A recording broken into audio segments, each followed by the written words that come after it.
নমস্কার দর্শক, প্রধানমন্ত্রী নরেন্দ্র মোদী নোবেল বিজয়ী মোহাম্মদ ইউনূসকে বাংলাদেশের অন্তর্বর্তী সরকারের প্রধান হিসেবে নিয়োগের পর অভিনন্দন জানিয়েছেন এবং এর সাথে দেশের হিন্দুদের সুরক্ষার জন্য বার্তা দিয়েছেন। পিএম মোদী সোশ্যাল মিডিয়া এক্সে পোস্ট করে বাংলাদেশে হিন্দু এবং অন্যান্য সংখ্যালঘু সম্প্রদায়ের জন্য নিরাপত্তা এবং সুরক্ষা এর গুরুত্বের উপর জোর দিয়েছেন। এর সাথে প্রধানমন্ত্রী মোদী উভয় দেশের জন্য শান্তি, নিরাপত্তা এবং উন্নয়নের পারস্পরিক লক্ষ্য অর্জনে বাংলাদেশের সাথে সহযোগিতা করার জন্য প্রতিশ্রুতি দিয়েছেন। দর্শক, বর্তমানে বাংলাদেশে প্রায় 91 থেকে 92% লোক ইসলাম ধর্মাবলম্বী, 7 থেকে 8% হিন্দু ধর্মাবলম্বী, 0.6 থেকে 0.7% বৌদ্ধ ধর্মাবলম্বী এবং 0.3 থেকে 0.4% খ্রিস্ট ধর্মাবলম্বী লোক বসবাস করে।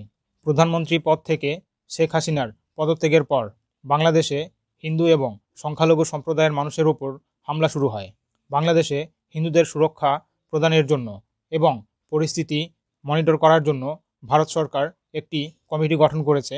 এই কমিটি ইন্দো বাংলাদেশ বর্ডারের বর্তমান পরিস্থিতি লক্ষ্য রাখবে এবং ভারতীয় নাগরিক সংখ্যালঘু সম্প্রদায়ের লোকদের নিরাপত্তা নিশ্চিত করতে বাংলাদেশে তাদের প্রতিপক্ষ কর্তৃপক্ষের সাথে যোগাযোগ রাখবে।